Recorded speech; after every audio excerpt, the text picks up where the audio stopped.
Life with Mary Walter.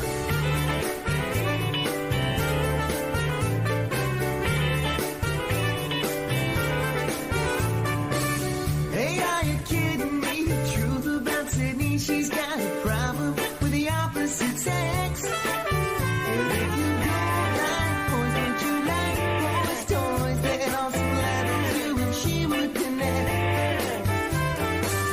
Hey, are you kidding me? The truth about Sydney, she's got a problem with the opposite sex. And if you wonder who's to blame, tell me how the hell she get a man's name.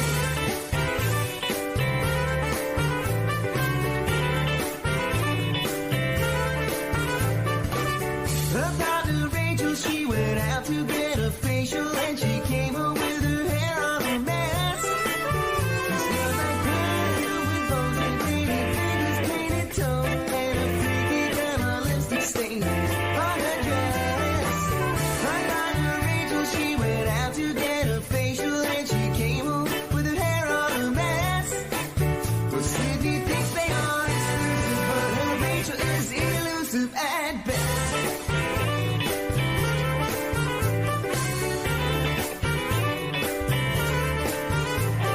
Listening to Life with Mary Walter. Life with Mary Walter.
Sydney's sister Sadie both grew up in Haiti, where she's well practiced in the art of voodoo.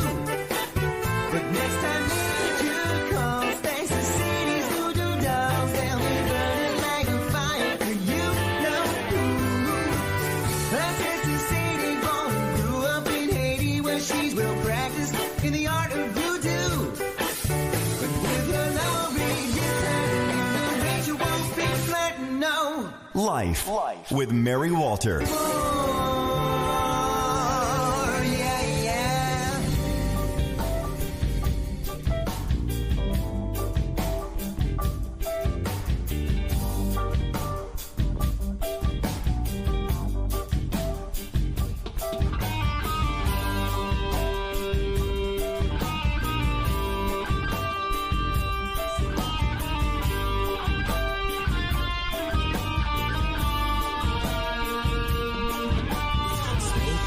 Rising in the air,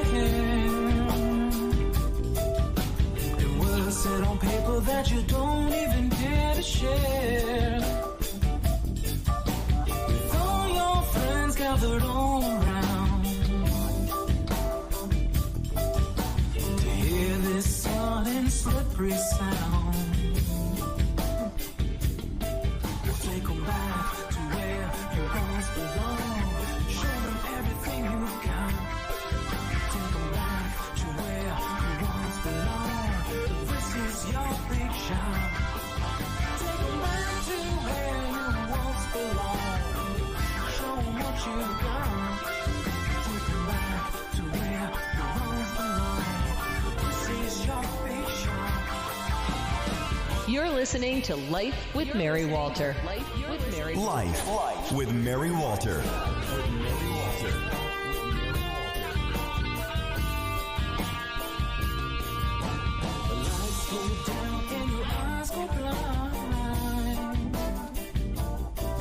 Got 1,000 people dancing and you still don't mind.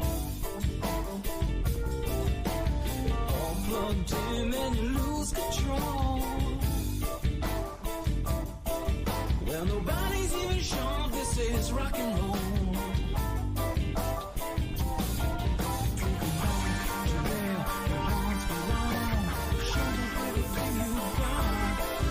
Take 'em back to where you once belonged. This is your fiction. Take 'em back to where you once belonged. Show them everything you've got. Back to where you once belonged. This is your fiction.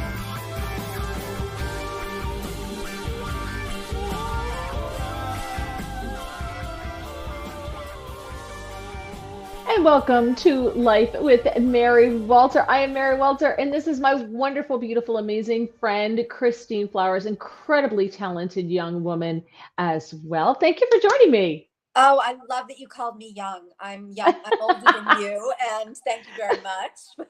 Actually, I we're love the that. same age. We're the same age, Well, man. I don't know. You look younger, Oh, but that was some groovy music going on there. I was like into that. I was like, oh, I hope Mary doesn't come on. I want to keep listening to the music. So James Rabick, who usually does the show with me, he Mhm. produced the show that I did in Atlantic City.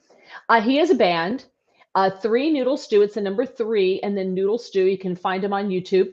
And so he took some of their music and let us use it. And he put, the Life with Mary Walter in there so that we That's could use it as a little fabulous. countdown. Yeah, thank you, thank you. I love the shirt. Oh well, I have three others on my chair. I just posted on social media. My wardrobe for the rest of the week in rotation are all Oh, Phillies shirts. They're like Connie Mack Stadium. They're the 1980s championship. There's Hunt for Red October, and then this one. This is the only blue one. Which side? Yeah. Anyway, so yeah, go Phillies. Also, Mary, I yes, know you dear. will appreciate this. I Yes. have my miraculous medal. Oh, look, I have my my rosary. You have one too. See, I have there you go. miraculous medal on. Yes. Villanova girls. That's what it is. I have Yes, my it is. I got. I have my Oh, you got a candle. I have my Saint Michael candle and my Saint Jude candle. So and the Italian part of me. I've got my evil eye ring on. So Oh, I I'm love covered. it. I'm You're too covered. funny. Well, I do not have this on for the Phillies. I'm sorry, That's but okay. this is just something that I wear a lot. My miraculous medal, and I love that you have the Dollar Goya candle Yeah, from the from right right. It's from the it's Goya true. section in It's the a grocery dollar. store. I mean, I go in there. I could have gotten, the Virgin of Guadalupe. I mean, Right. every Mexican saint out there was. I really had to scrounge around for Saint Michael. He's my favorite. But yeah, no, you're right. $1, and actually, there was a sale going on, 3 for $1.50. So they reduced it. They Wow. reduced the Virgin of Guadalupe to 50 cents. Yeah, but it's probably the less popular saints, like all the good ones are sold out. Like you said, St. Michael, hard to come by. Yeah, yeah. Oh, this is, I'm not, and I haven't even lit it. As you can see, it's still, I mean, this is for really bad situations. It's like when the Phillies are down by 3 games, then I light St. Michael. We'll see. And Then then you maybe like go to St. Jude. That's so funny. Okay, so Al is here with us. Al is here. Hello, Hi, Al. Al. Hi, Al. And let's see. Ron says, interesting. I always love when people say interesting because it could go so many different ways. Yeah, I'm not quite sure if that's a compliment when somebody says interesting like that. So not Usually not. 100% sure. No, Usually usually not. not. So, lot to talk about. I have to get Christine out of here by 8 o'clock so she can stand, put the hand over her heart, sing the national anthem, and watch the game. So I will have you out of here 8 o'clock. I promise. We'll probably end around 8 anyway. Love you, So girl. all right. So we're gonna have some fun. Mhm. Did you see the story? I just saw it today. So Jerry Jones, who owns the Dallas Cowboys, well, you're an Eagles fan, so Yeah, yeah. there's not a lot to say for that either. Um, Listen, For I don't how hate the Giants. Listen, I don't. And I was hoping that we would be playing the Yankees because after the Phillies, the Yankees are my favorite baseball team. Do not tell anybody else in Philadelphia. But how can you hate the Yankees? I mean, Murderers well, Row, Lou Gehrig, all those guys. But yeah, yeah, I but mean, it's the best money baseball can buy. It's the best that's baseball true. money can buy. That's Rather, true. it's base. And I A-Rod is don't. annoying. And let's face it, the Giants, even though they play in New Jersey, still claim New York as their home, even though they play in Mhm. New Jersey. So I'm not a fan. And they Well, went who do woke you with root the for rest of then? them, Who do you huh? root for? Who's your Nobody, team? nobody. Nobody. You're ecumenically agnostic, right? Yeah, don't care. No, I'm ecumenically not interested. I don't care about football or baseball or any of that. That's okay. I'm born in I was born in Baltimore but raised in Philadelphia. So it's really a sacrilege if you're not interested at least in one of the four major sports. There's another sport called I think it's called soccer. I think like foreigners play this game. I mean and scared mothers send their kids to play soccer instead of football, but I don't pay That's attention. But apparently they're in the playoffs too. So uh, 'twas uh, 'twas regarding Al's long story. Okay, and Al is our timekeeper. He always lets us know when we're running late. So Al says the timekeeper has been notified. Roger says Villanova only. Yes, yes, Nova. Well, I that's love it. Villanova too. Just Nova. That's the only team I root for, just for basketball. Or if there's something else, I'll root for them. But he is 100% right. So Jerry Jones for Halloween dressed up as a blind referee. So he had on the striped referee shirt, sunglasses. He had like a walking stick, and the outfit was posted to his niece's social media account, which I have to tell you, I think is hilarious. I do too. I do too. Well, I don't like the apparently, guy, but I love the costume. I think it's very funny. Well, apparently, coaches and team officials are prohibited by the NFL from criticizing referees. So now they're saying he may get penalized for this. And he goes on, he told Sports Illustrated, "Oh, yeah, I had the cane and everything. And I used it on some people too." So he doesn't care. He Good could for care him. less. Might be the first Yeah. time in history I actually like Jerry Jones. Yeah, it's posted here. Cowboys owner Jerry Jones with the epic troll Halloween costume, a blind ref. I hope the NFL has a sense of humor. Hilarious. I think that's great. I The do too. NFL has been nicknamed the No Fun League, mostly due to its history of enforcing restrictions, even in cases in which many have argued a more loose approach should have been taken. So he may get fined. We'll see. Well, I mean, if Colin Kaepernick can wear socks that, it's like, what is it, the pigs, the police pig. I Yes. mean, please give me a break. If Colin Kaepernick can do that, and if Malcolm Jenkins, late of my beloved Eagles, and thank God, I didn't watch the Eagles in the last 2 seasons because of Malcolm Jenkins, because of his social justice blather and all that stuff. And I came back when he left. And if he and Kaepernick and all of those, Ben Denis and all of those guys can be embraced, I don't see a problem with Jerry Jones making a joke on Halloween. Give the guy a break. Well, Jerry Jones is white and he's male. So, Yeah, there's that. There's yeah. that. Next big sport coming to America is cricket. Do you remember? I remember, and this makes me, when Roger posts that, it makes me think of it. We've been watching Mad Men because my husband Mhm. hadn't seen it. And when I was living in DC, I was watching it when I was working out. So I watched it on the treadmill in like bits and pieces. I never really sat down and watched it.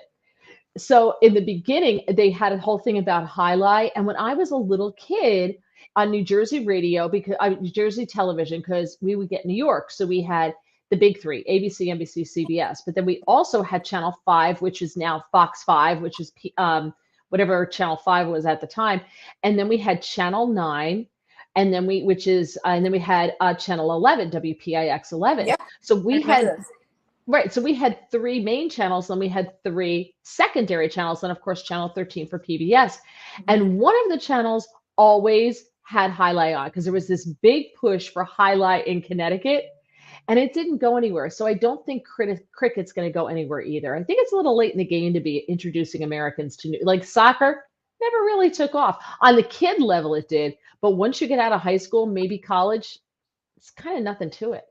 Cricket is kind of like lacrosse, but it's very big in South Asian countries, Right, India, India. Yeah. Pakistan. It's like their national sport, and I don't know if maybe because they think of the demographics that there's a large population of South Asians living in the United States, living actually in New Jersey, on the East Coast, in Oh, that area. They oh think yeah. that that might attract them, but honestly, just like soccer has really not taken root. Professional soccer hasn't. Kids play soccer in high school and Right. in middle school because that's what they do.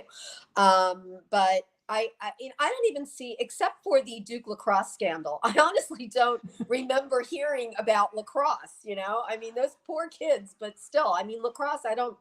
Is that a big game in the States? Well, it is in college. My husband's niece got signed when she was 16 to play women's lacrosse, University of Delaware, and they have a Wow, huge program. Yeah, it's a big deal, and she got money and the whole thing. go And girl! That's great. yeah, I know. I'm so proud of her. And her brother got into pickleball, which is like the new sport. Everybody plays pickleball now. What Which is that? if you had, it's like if tennis and ping pong had a baby, that's pickleball. Pickleball. You've never heard of it? That no. Is it like softball kind of? No, it's tennis and ping pong had a baby. What would make you think that's like softball? I don't know. I'm not thinking of tennis and ping pong having a date, let alone a baby. Well, it's a game with a net, so it looks like tennis, but the court's smaller, and you got to stay out of the kitchen. And we try to play it when we went out to Montana. It was really big among the senior sect. Like Okay. seniors love this game because it's not quite as strenuous as tennis. But I'm telling you now, I have bad knees. I've had bad knees my whole life. I ruined them with gymnastics, and they were bad to start out genetically. So Mhm. I've had bad knees forever. There is no way I'm playing pickleball because there's a lot of that crouching down, going Okay. side to side and drop my phone, doing that stuff. So there's no way I'm playing pickleball without a visit to the orthopedic surgeon. It's just not happening. When you're talking about knees, it reminds me when I was back in college, we absolutely had to take a sport. It was required for graduation. I'm like, seriously? I went to this women's college with mostly lesbians. Can I please avoid some kind of sport? No, it was Right not down the possible. street from Villanova. I should have gone. Well, I went to law school at Villanova. I should have gone undergrad. Anyway, so the sport that I took, which I thought was going to be foolish me, less taxing, was fencing. And fencing requires a lot of kneeling and kneeing, and bending your knees and putting your Lunging. back against the wall and lunging. And I have destroyed my own knees because of the very short period of time, the one semester that I lasted in fencing. Yeah. But I do the squats to try and stay in shape. And, they tell me, you do 20 squats and then it's like an interval thing. And Right. I'm creaking now, Mary. I can barely get up after 10 squats. And yet I'm persevering. I'm still trying, you know. Don't let your knees go out past your toes. That's the key. Oh, well, That's then the I've been key. doing it very wrong. That's what kills your knees. That's what kills your knees. NWSL is looking to expand to 4 more teams, something like $75 million evaluation of the league. I think that's something soccer league, but I'm not 100% sure. Mhm. Al says, oh, wait. Oh, that was something different from Al. I'm not going to go into that. A lot of NBA players have bought into one of the pickleball leagues. Yes, have your friend look on ESPN and CBS cable networks for pickleball. So regarding pickleball, and then we'll move on, because I only have a half hour with Christine then, and I have a lot of things to talk about, and we're way off on a tangent. But that's the fun of this show because it's a fun show. It's just fun. So my husband's nephew, the brother of the one who got the lacrosse scholarship, got into pickleball, and he also got a lacrosse scholarship to college. He decided he didn't like it. He dropped out of it, and now he's into pickleball, National Women's Soccer League. Thank you. He's into pickleball, and he is traveling all over the country. He's stupid good at it. He's got sponsors.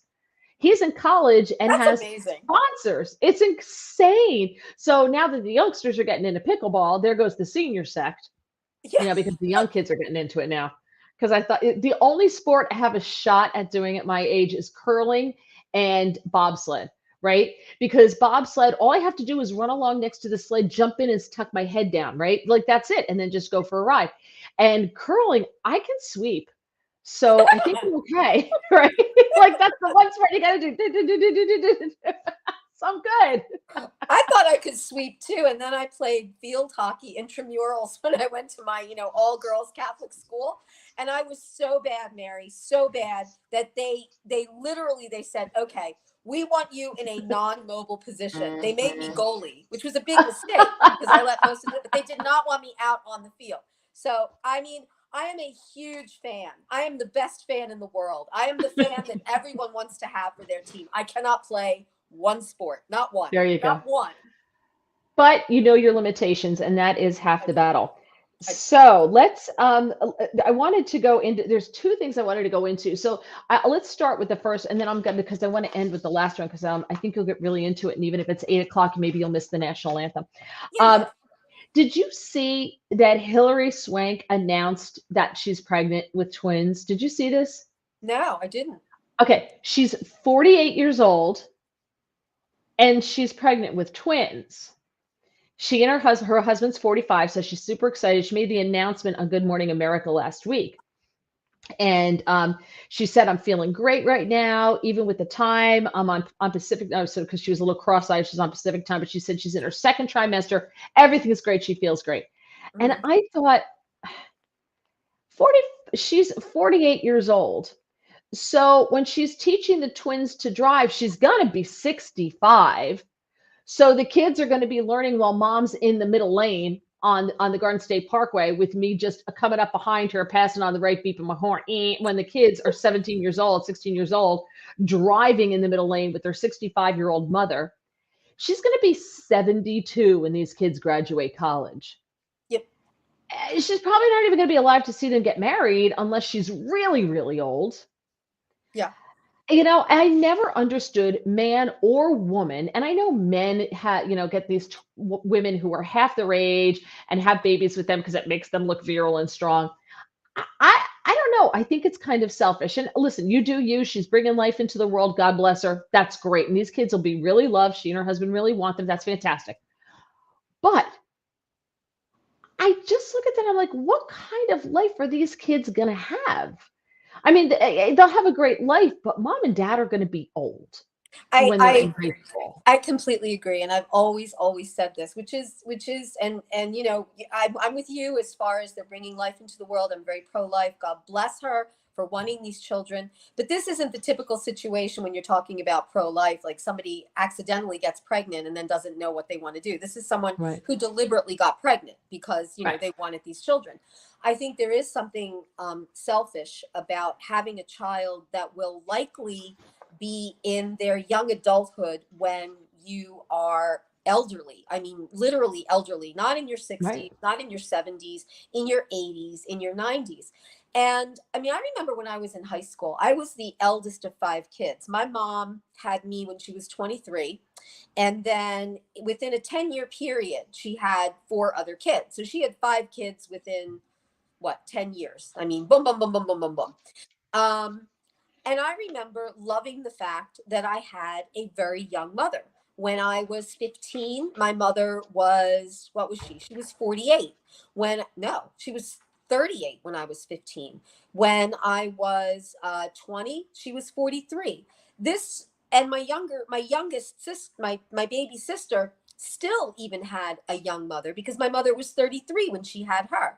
So I always looked at my friends who were at the tail end of many kids or who had older parents kind of with a little bit of sympathy because although they did have loving parents, and in many cases they had more affluent lives because their parents didn't need to have to, I mean, in the case of the smaller family, their parents didn't need to have to give them hand-me-downs. They could afford to buy them, new clothing and send them to great schools and this and that.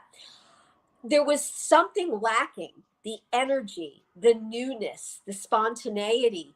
Speaking of knees, you're not going to get a mom who's going to be able to run after you and, play football with you or play Right. pickleball or do whatever when she's 73 and you happen to be 18. Yeah.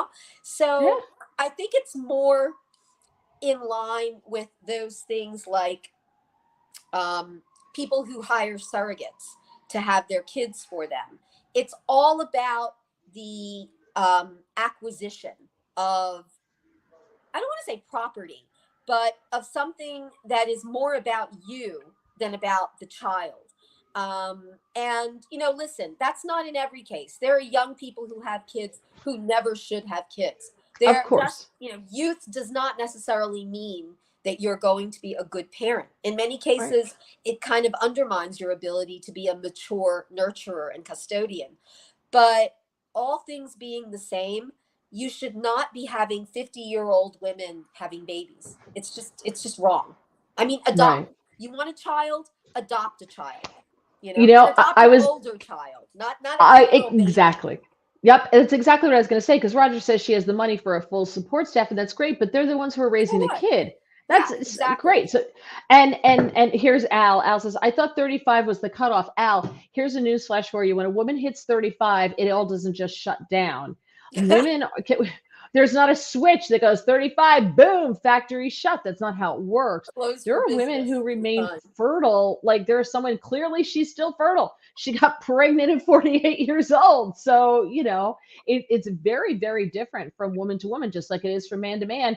Your little swimmer count can go down too as you get older. And for some men, it goes down a lot. For some men, it doesn't go down as quickly. We see the commercials now for low T. You see those commercials for the men for low testosterone.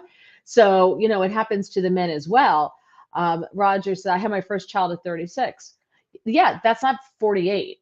Right. You That's know, not old. That's actually average age right now to have a child. right. And my dad, again, my mom and dad were 33 when they had my youngest, my sister, the baby in the family, and they were perfectly fine. But we're talking close to 50. I'm 60, and I know of women who literally had kids 3 or 4 years ago, and they're my contemporaries. And I'm like, Ugh. that's outrageous. That's selfish. That's wrong. You're a grandmother having a kid, is essentially what you are. Yeah, to what you said before, I have an adopted immediate. One of my brothers is adopted. My mother's sister's adopted. Her daughter's adopted. I have cousins who are adopted, and like there's a ton of people in my family adopted. So to me, it's the most natural thing in the world, and I think it's amazing and wonderful. I would love to see somebody like Hillary Swank, who has the finances, adopt a bunch of kids who are older, Yes. who are in the foster care system, who are a horrible system. They age out at 18 and have to Right. make their way in the world Right. with nothing. Why not give them a good home? But and I'm not saying this with her, but I think for a lot of people there's an ego associated with it. Well, Oh, it has to be mine. I made it. It has to be me. That's really right. not my kid. That Right. type of thing. And for me, that is just such a foreign thing because I'm surrounded by people who are adopted, but I don't view them any differently than anybody else in my family, like because it's just always been that way. So they're family, like it's a family you choose. When I was in second grade, I took my brother for show and tell because he was adopted. That was my show and tell. And my mother always said, just remember, we had to take whatever God gave us when it came to you and your brother, but we got to choose him. And I was like, well, Right. what does that say? Potluck with That's us, but you got to pick him. that's that. But you know what? And that's so beautiful. But it really is true. There is. Listen, I have family members, not in my immediate family, but in my extended family, who share my DNA, who look like me, and we've been estranged for years. I mean, we share blood, we share Yep. DNA, and I would never have chosen them as my close family. I don't have anyone in my close circle who's adopted in my family, but I have dear friends that I've known for, I'm 60, I've known them for 55, 56 years, and they are my family. So this whole idea Right. of I need to reproduce, this is and men have it just as much as women do, sometimes even more. Men Exactly. More refuse so. to have children that are not their own. It's like, Right. my seed must have been planted. That must be Yes. my little seedling must be growing in there, or it's not my child. It's like, really? Yes. Very, very true. And Tony Randall, 77. I remember talking about that one. It was ridiculous. The kid's going to grow up without a dad. And I just love the fact that someone like Tony Randall thinks that she's with him because she thinks he's hot. Yeah, I know. She's with him because you have a big wallet. My two nephews, Yeah. our brother and sister-in-law, were written up in Kentucky papers a year ago as they traveled to Bulgaria. Yeah, it's hard to adopt American kids, unfortunately, but you can get older children and you can adopt out of foster. That's the So, thing, Mayor. Really quickly, I do want to say that I'm yeah, an immigration lawyer, and I yes. know people who they want to adopt foreign children, which is a beautiful thing, but they want babies. And there are American kids in foster homes who would give anything to be Yep. adopted by a loving family. And I'm sorry, a lot of people who want to adopt, they don't want to give a home to any child. They want to be able to sort of mold the child. They want a child to grow up and Right. become very much their own. And they don't think that they can do that with an older child. And I will tell you, like older, and I hate this analogy, but like older pets, an older child is so grateful for someone who takes them into the home, because my dad was in foster care for years Mm. because his mother couldn't take care of him for a while. And there's just that desire to cling, to have a home. So, my little public service announcement for adopting older children, I think it's really important. And, don't go Yeah. abroad looking for kids. Find them Well, here. I think when they do go abroad looking for kids, especially remember there was a period of time there where there were a lot of adoptions coming out of Russia, and the parents weren't told the history of the kids, and you had a lot of kids who had fetal alcohol syndrome and all Yeah. these other problems, and really super, super, super bad behavioral problems, and I think because of that, people became a little bit more afraid of adopting older children when you saw those stories of these kids who were just had so many problems and the parents had no clue Right. when they the kid was 4 or 5 years old. Look, my nephews were 4 and 5 when they were that age. They had no clue because they were never told Mhm. whatever kind of medical problems these Exactly. kids And had, and as that's far as tough. Russia, I don't think you can adopt now because of the Magnitsky rule, which we had put into place. Too long a story, but it was to punish. The Magnitsky rule was put in place to punish Putin for for the murder, essentially, of the lawyer of an American diplomat or an American businessman. It's a long story, but anyway, so Russia said, okay, you're going to put sanctions on us. We're not going to allow you to adopt Russian children. And so there was a ban with respect to the United States. I don't do foreign adoptions, but I'm pretty sure the ban is still in effect, that you cannot adopt from Russia. The former Soviet Union Right. countries, it's different, but I think Russian adoptions have been frozen. Well, isn't that what they went after Don Jr. for that meeting at the Trump Tower, like in the lobby of the Trump thing, and it turned out to be a Exactly. meeting about the Magnitsky Act, the Exactly. 20-minute meeting, That's and exactly it. yep, a big nothing. It was a big nothing burger. Yep. Yep. Um, okay, so I want to talk about this with you. There's a thread that was on Twitter, and this guy tweets tons and tons and tons and tons, and he's not a blue check mark. Well, neither am I. He's a nobody like me. Like And me. oh, I don't think you're a blue check mark either. You're a I'm not. nobody too. I'm a Yay! no. So he's a It's like nobody an like Emily us Dickinson poem. I'm nobody. Are you nobody too? too. That's right. I forgot about that. Oh, Roger. With every child, you got a bottle of vodka. Oh, Roger. And some pierogies. All right. So he asked the question and he said, where'd it go? What's something that you think our parents' generation got right, but we're failing at? And it's interesting because a lot of the younger generation talked about the sense of community that that their parents always talk about, the neighborhood they grew up in, the kids that they played with on the block, the parents all knew each other, the everybody, there was that sense of community, and they don't have that now. And I think that that's very true. I think, when I look at people that I've worked with who are younger, or people that I just know who are younger, they don't know who their neighbors are. So they don't go out of their way to meet them. They don't go out of their way to do things with them. There's this, and I think it's because they're the first phone generation, right? I think they're the first Yeah. phone generation where their whole world's on their phone, and they're constantly like this, walking down the street. When we walk down the street in our town, people wave when they're driving by in a truck, in their car, their truck. They wave, "How you doing?" If you pass somebody on the sidewalk, you say, "Hi, how are you?" But the younger ones are like this. And when I say younger, I'm talking like 30s, right? They're like this. and or they have the earbuds in and they're listening to their music, they're in their own world and off they go, right?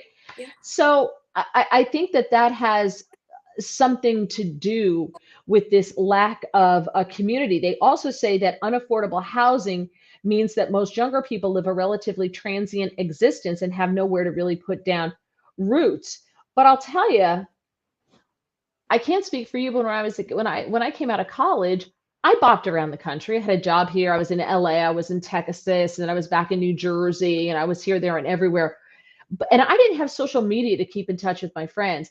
To this day, I am closer to my high school friends. These and some of these are people that I really wasn't really friendly with in high school, but I'm close. They're like my ride or die. I Yeah. have a group of them that and we didn't have social media to connect with. It's even easier now to keep in touch with people, yet they don't. Yeah. I mean, and that's a really interesting point, and it makes me feel really good to know that you do have those solid relationships from so long ago, because I have to say, ironically, social media through Facebook helped me reconnect with some of my close friends from high school, who I will tell you, once we reconnected on Facebook, it was as if the 30 to 40 years had not passed away. I graduated high school in 1979. Facebook, I mean, I started reconnecting with friends about a decade ago on Facebook.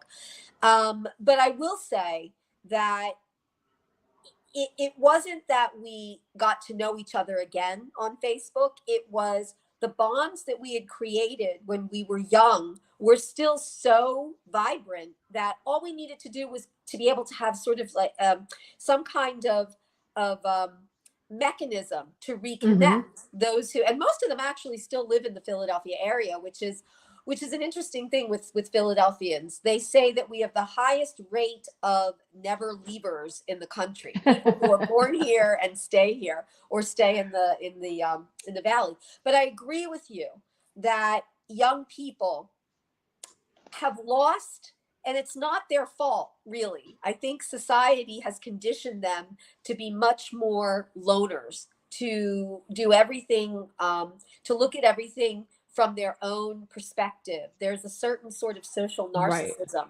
where, how does it affect me? How does it impact me? What can I do for myself? Oh, woe is me, or how great am I? And I think that a lot of this is because we have a society that no longer cherishes or values family, community. Hmm. Um, the there's no cohesiveness any longer. And then of course throw in Right. the pandemic, shutting down kids, keeping them away from their Hmm. friends, and they've lost the social skills that we Yeah. all had innately. You had Yeah. them growing up. I had them growing up. You could have been Yeah. a nerd. You could have been a wallflower, and still you knew how to make friends. Now, I don't, I think a lot of kids have really lost that, and their friendships are more virtual. And virtual Hmm. friendships are easy to make and easy to break. That's Of not the course. same way Right. with real life, blood Right. and flesh and blood friendship. Absolutely. Look what Roger says. My kids text me on their phones. It's 100%, you know? Do they live And in he, the same house with no, I don't think so. him? Still Okay. talk to friends on Facebook that I know since kindergarten. So here's what some of them had to say. The neighborhood watch. Most people knew each other from the beginning to the end of the street and could therefore look out for each other. These days, most people keep their kids inside because everyone is minding their business and could care less about kids' safety. Some Right. privacy. Now people just wake up and share every personal detail on the internet because they can. What a Um, great point. That is such a great point. But that goes back to the narcissism. It's like, oh, I stubbed my toe. Are you interested in this? No. And I'm one of the worst, I'm one of the worst offenders. I just posted a photo of my pastina that I ate the other night, like, to prove a point that I had food poisoning and this is what I was eating. But yeah, no, he's right. He's absolutely right. Whoever posted that. Yeah. Let's see. I think fixing things seemed to be a normal thing to fix. It seemed to be a normal thing to fix anything that was broken. At school, we had home economics. We learned how to cook, kitchen hygiene, repairing clothes, woodwork, metalwork, just fixing things instead of just tossing it out and buying something new. So true. Yes. So true. That my father, made me learn how to do the basics on my car, how to check the windshield washer fluid, how to check the oil, how to change a tire, how to do all that stuff. And they don't know and they don't care. And there is a very disposableness and to the generation after us. My Um, grandfather was a trash man in Philadelphia for many years, and he wouldn't have called himself a sanitation worker. He was a trash man, and many of my most cherished gifts as a little girl were things that he repurposed. He would find them in the trash, like a little rocking chair he found. It didn't have a cushion on it. One of the legs was broken. He fixed it up. He varnished it. My grandmother made a little cushion, and I had this rocking chair for years. It was so precious to me. oh, that's nice. But that's true. Like you Yep. said, we don't have appreciation for old things or Right. remaking things, the renaissance of things. It's always like throw it out, buy something new. And they have it. They like things that are disposable. They don't want grandma's, you know, uh, handmade furniture that has the dovetail construction in the drawers. They want something from IKEA that's made out of, Yeah. wallboard, that stuff. Started with my generation, Roger says, no one just hung out. We had to make play dates and organize sports.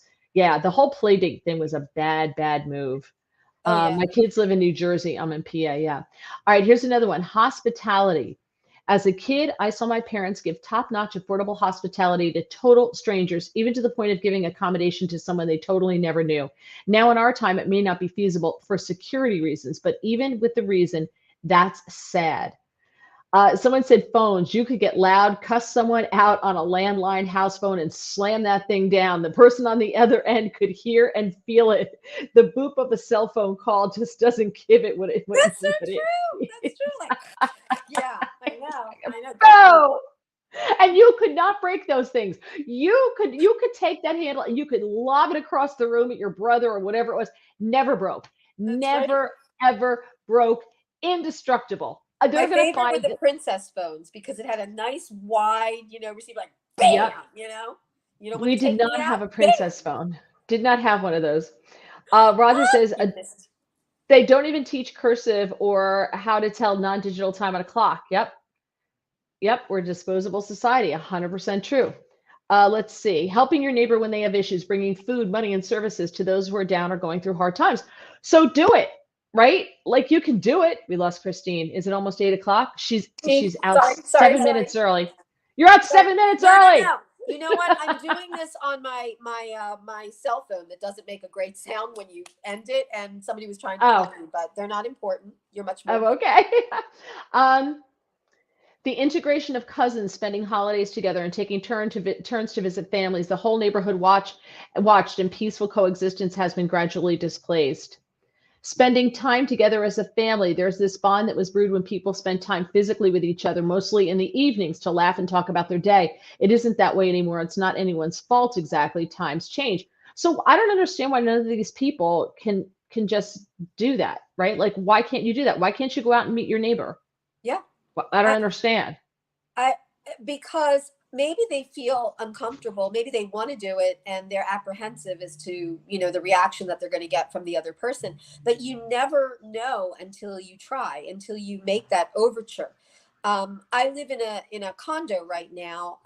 I grew up in parts of the city of Philadelphia, and then we moved out to the suburbs. And wherever I was, I had neighbors, and they were usually elderly couples who I absolutely adored. And I was always over, next door to George and Ida or Bessie and Jim, and they were just wonderful, wonderful people. And and that's another thing, the idea that, and I know this is going to get a lot of flack because of Hillary Clinton, and I cannot stand Hillary, but when she said it takes a village to raise a child, there was some truth to that. Not that you are going to let the government determine what your child is going to learn, eat, wear, whatever, but the community would be able to raise your child. If your kid was acting up in the street, you had a neighbor who could come out and whoop him on the butt. And the parents wouldn't say, I'm going to take you to court because you just assaulted my child. No, they'd say, Right. thank you, George. Thank you, Ida, for doing that. Now Right. it's my child is my property. You will not touch my child.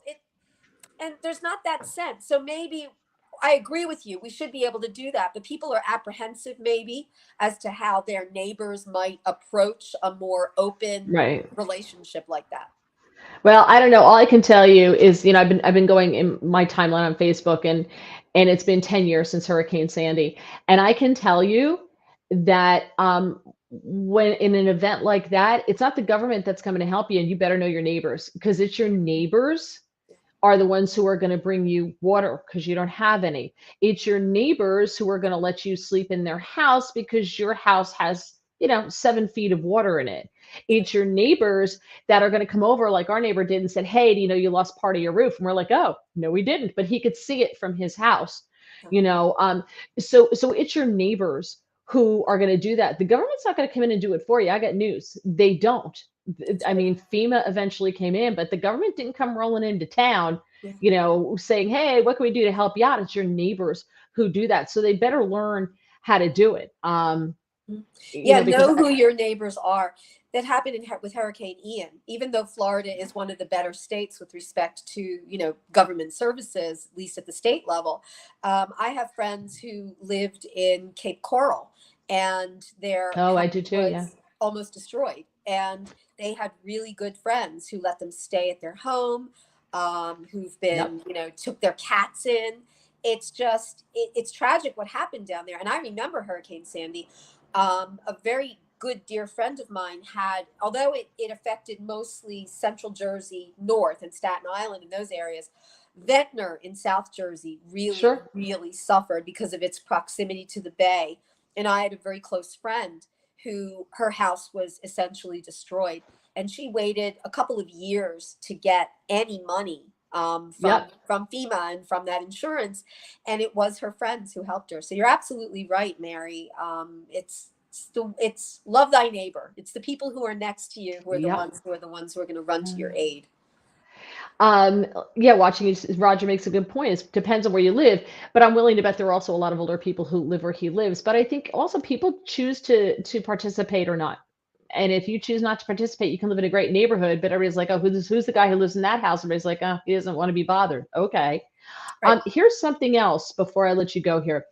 Tangible copies of art and music and films, buying something once and being able to repair/update it manually. We buy media online and it can literally change or become obsolete due to whatever. Music you can own and be snatched from you and re-uploaded differently. That is such a great point. I cannot stand downloading a movie. I want I'm my with you. DVDs. I want not my Betamax, but I want my DVDs. I want something tangible. I think that's such a great point. This idea, and Bitcoin, which is money that I can't see and I can't know where it is. And True. I want to touch things. I'm so tired of virtual everything, virtual relationships, virtual movies, virtual food. I'm sorry. I feel like I'm living in the Jetsons. Remember the Jetsons? Yes, George of and course. Chippy and whatever. Rosie. Rosie the robot. So very quickly, Yahoo did something, and they asked, excuse me, on Reddit, boomers are asked, what's something that today's youth would never understand? Here's what they said: calling the movie theater to hear the recording with the movie times on it. That wasn't that long ago. That was not that long ago, right? Yeah, you could be a Gen Xer and still understand that. There was a military draft for the Vietnam War. We'd have to watch a draft lottery on TV to see if our number would be low enough that we'd be drafted to fight a war. Because we didn't always have cell phones, people could not always get a hold of you, and it was a good thing. Yes. Yep. Like at dinner, when I was a kid at dinner, if the phone rang, you just had to sit there and just wonder who it was, because there was no way you were allowed to get up from that table and go answer the phone. No way. You That's just had to right. let it ring. And my father would be like, if it's important, they'll call back. And I'm like, but what if it's a boy? And like, That's gonna so call back. funny. It's like my future is lying, that one more ring and daddy, I'm gonna end up a spinster. Exactly. Needing to do a report on a topic, no internet, no encyclopedia on a CD. You'd have to go to the actual library just to find someone in your class already got the one book on the subject. Unless you had the Encyclopedia Britannica because the salesman was coming door to door and your mother decided to buy the whole thing. We did. We had the ENCYCLOPEDIA encyclopedia. Yes. Um, Opening up the newspaper to look at the TV guide to see what was on that night. TV guide. Oh my God, I love the TV guide. I loved it. Smoking everywhere in theaters, planes, offices, hospitals, trains, restaurants, schools. If there were two shows on TV at the same time that day, you had to make a choice. There was a time when there was no DVR, VCR, on demand, etc. Remember that? You know, and that's a really great point too, because I remember as a little kid waiting all year round to see The Wizard of Oz, which would be out around Easter. And if you missed it, that was it. Or the Charlie Brown Christmas, or the Great Pumpkin, or Ben-Hur, or the Ten Commandments. All these things would come out one time, once a year, big network, usually ABC. And now, I mean, right after I'm finished with you, if it's not an interesting game, I could, pop in the Great Pumpkin and watch it a little late. And it's good in a way, but it's sad in a way too, because it takes the special nature out of it, I used to sit and they would have a special. All the networks would have a special for their Saturday morning lineup. Yes. Because there were no TV channels dedicated to kids. It was the Saturday morning lineup. And I would sit there and I'd watch because each one was on a different night. And I would sit and I had a chart of the time and each channel with my favorite shows. And I would make notes so I knew I could watch this, but I can't because it was like the Osmond Brothers cartoon and the Jackson 5 cartoon. And there was, HR Puffin stuff and there's all this stuff. And I would sit there and I'd make a chart, and my father would be like, if you put half as much work into your schoolwork as you do on a TV, I was like, you're too cheap to buy the TV guide. So this is what I have to do. You were destined to be in media, girl. You were destined at a young age. I do remember the Osmonds and the Jacksons. Remember the Osmond thing? It was that apple, but it was like one kind of like one bad apple don't spoil the whole bunch, girl. Oh, and then the Brady Bunch cartoon, which that was terrible. That was terrible. It really was. Just the real Brady Bunch was better.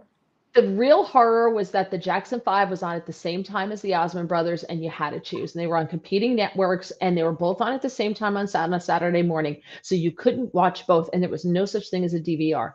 And it would be horrible today. I mean, I don't want to get into politics, but if you chose the Osmonds over the Jacksons, you would be a white supremacist. You'd be a white supremacist. A white nationalist. I kind of already know that I am. So enough people have told me. So I just go with it. I'm one step away from full-blown Nazi. I'm kind of like semi-Nazi at this point. I'm a white Christian nationalist, by the way. There you go. All this stuff. Tell a millennial to drive a stick shift or ask him a 3 on a tree. Yeah, that is the best way to not have your car stolen. Drive a stick. Yeah. Nobody knows how to do it anymore. All of our cars are stick except one. I used to catch the reruns on the other network during the summer. NBC came out with a rerun slogan, if you never saw it, it's new to you. I don't remember that. I don't remember that. All right, very quickly, because I know you have to go. Waiting for your favorite song to come on the radio, I would call radio stations requesting a song and just wait so I could tape it. Remember, you had to tape it and hit it and try to not get the DJ in it. If he talked over the beginning of the song, he'd be really mad. That's right. Oh my God. Yeah, remember you had those radios where you could actually record the cassette tape, and I mean, I still have one. Boombox. I have one upstairs. the boom boxes. I mean, you were actually literally walking around with a recording studio when you're on your shoulder. Public transportation, right? Memorizing phone numbers. Ask me what my brother's phone number is. I have no clue. Taking photos using those little rolls of film and having to take them into a shop for processing. You often wouldn't know if any of the photos were good until a couple of months later. You also had to manually wind on the camera after every shot. Do you remember Photomat? And you drive up to like this little hut in a parking lot, and there's some poor soul inside the little hut. Yeah. And you gave them your film and the little thing, and you gave it to them, and then you got it back, and then you go find an empty spot in the parking lot and you open it up and look to see if any of the pictures were any good. I remember. And the weird thing was, you're allowing, not that anybody's, I mean, hopefully everybody's photos were rated G, but you're allowing strangers to basically develop your photos. Now, I guess that's why people are getting in trouble now, because now they can do whatever they want. And then if they get out anywhere, But I remember we had a photo mat right next to the McDonald's that wasn't too far from. And I know what you're saying, that they were an isolated little outpost like the Alamo, but mine was right next to McDonald's. Oh yeah, they were always in some kind of like place with like a food thing. There wasn't like a strip mall or something along those lines. Yeah. Mhm. To your point, in a bar or at a party, you could dance on the table naked and do the craziest stuff. The next morning, you could categorically deny that it ever happened, and no one, absolutely no one, could ever show you a video on their phone that it did happen. That's right. You had Getting in your no vehicle, digital footprint at all. yep. Getting in your vehicle and driving to your friend's house to see if they were home. No cell phones. Gas is cheap. Driving was freedom. And they also talk about the like we had stewards where you'd sit in the car and the car help would come out to Oh the yeah, car. yeah. That was such a huge deal for us. And my father hated taking us because he hated that we were going to eat in the car. Like that was like one of those things to my dad. No one eats in the car. And my mother would be like, the kids want to go to Stewart's because we didn't have a McDonald's where I grew up. I grew up in the middle of nowhere. There was nothing. And we used to have to drive like 15 minutes or so to get to Stewart's, which was the one fast food place we had. And you sat in the car and they brought it out and they put it on the window, the tray on the window. My father would hand it, don't spill it. And he'd hand everything around and somebody would spill something. My father would get all mad and we ate in the car. It was great. It was fantastic. That reminds me of the old drive-ins. I know there are a few still left, but I loved drive-in movies. We used to go to a bunch of drive-in movies and they would bring the food to your car and you would pay and they would give you the mic, whatever it was, the speaker so you could hear the movie. And it was so wonderful. And that was cool because that was a sense of community. You're in your car, but you're with all these other people who are in their cars probably doing things that your parents don't want you to see, but still you were all together enjoying the same thing. And I don't see that happening very much any longer. No. Around COVID time, they actually reinstated some drive-ins for, security reasons, but I would love it. I would love to go back to a drive-in right now. Well, there's one in New Jersey. There is one in Vineland, New Jersey. The Del C Drive-In. Del C Drive-In, Vineland, New Jersey. I'll have to look that up. Definitely. I'm Yep. down. And Demarest Farms up in North Jersey and Hillsdale, New Jersey. They Thank do you. it at the farm in Warwick, New York. Barnegat has summer drive-in movies. Oh, that's great. Barnegat's Yep. not far from where I am. You got Bound Brook, New Jersey at Legion Park has a drive-in movie. But that's not like a real theater. It's not like back in the day when you had the drive-in movie theater. Mm-hmm, mm-hmm. Which Yeah, but which that's was actually cool. It sounds like you guys in Jersey have much more than we do here. There used to be one up in Bucks County that you could go to, and I think that one closed as well. That's a shame because that was a great experience, and I loved it. You could get the food, and it was brought to you. I remember watching the Flintstones when, the opening of the Flintstones is them going to a drive-in with that giant thing and the dinosaur on the screen and memories. Yes, well, I'm gonna let you go, but the very first drive-in movie theater was in Pennsauken, New Jersey. There you go. Admiral Wilson Boulevard, Admiral right outside of Wilson Camden. Boulevard. That's not So too far from here. That's not too far from where I am right now in South Philly. Yes, that's probably why there are so many left in New Jersey still, because the very first one was in New Jersey. Circus Drive-In in Dickinson City near Scranton, Pennsylvania. I don't know where that is. You can go there near Scranton. Thank you. I know where Scranton is. It's a ways away from here, but it's actually in the Poconos. It's a nice place, nice area. So I want to get you out of here because we're late. So go. Thank you so much for your time, Christine Flowers. Love you.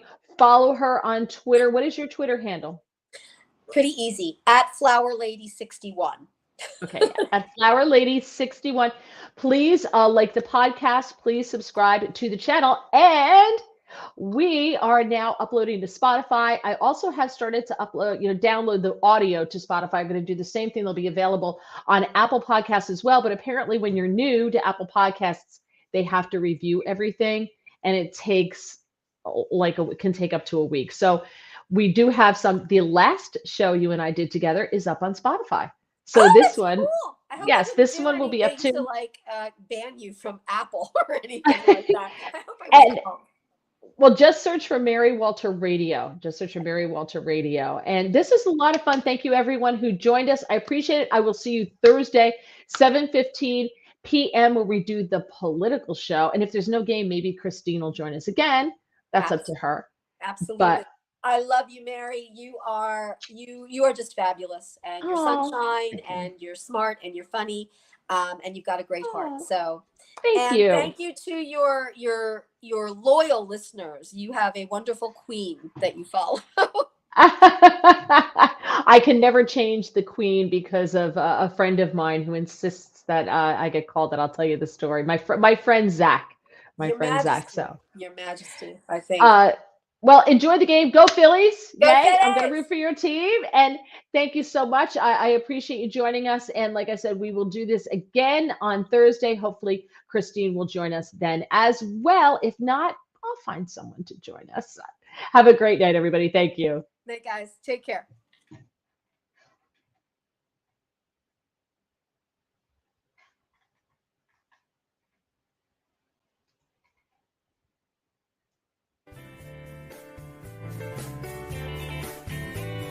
Life with Mary Walter.